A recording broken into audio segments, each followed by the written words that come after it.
भावांनो आणि भावांच्या बहिणींनो, तर आज आपण जातो रिसॉर्टला. कोणता आणि कुठे ते सांगतोच तुम्हाला. तर इकडे बघू शकता तुम्ही, वाघ पडला होता. सॉरी वाघीण होती. त्यानंतर मित्रांनो आपण थेट आलो बागमंडला जेटीवरती. इकडचा नजारा खूपच सुंदर होता. थोडाच वरती आल्यावर मारायचा होता आपल्याला लेफ्ट मारून असं वाटत होतं आपल्याला की चंद्रावरती रिक्षा चाललंय की काय, कारण रस्त्याला पडले होते खड्डे. तर थोडंच वरती गेल्यावरती आपल्याला लागतो केलेची वाडी या गावाचं प्रवेशद्वार. तर बाजूलाच आपल्याला मिळाली गौमाता. तर गौमातेचं दर्शन करून आपण थेट गेलो रिसॉर्टकडे. त्यानंतर थोडं वरती गेलो तर आपल्याला मिळाला लाल रस्ता आणि इकडेच होता आपला तो स्पॉट, म्हणजे सी व्ह्यू ॲग्रो रिसॉर्ट. आपण रिक्षा वगैरे पार्क केली आणि इकडचा व्ह्यू खूपच सुंदर होता. मस्त एकदम पावसाचं देखील वातावरण होतं आणि हवा. त्यानंतर मित्रांनो निखिलला जरी घेतले पैसे जमवायला आणि थेट गेलो मग एंट्री करायला. एंट्री वगैरे करून घेतली आणि थेट गेलो मग पोहायला.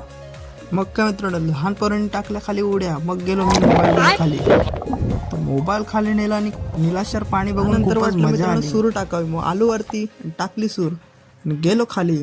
तर खाली गेलो पूर्ण तळाला, नाका तोंडात. मग आलो वरती आणि राहिलो बेडकासारखं पोहत आणि त्यानंतर मग निघालो डायरेक्ट घरी. तर मंडळी, व्हिडिओ आवडली असेल तर करा फॉलो आणि ठोका लाईक. तोपर्यंत भेटूया अशाच नवीन व्हिडिओमध्ये. तोपर्यंत बाय बाय.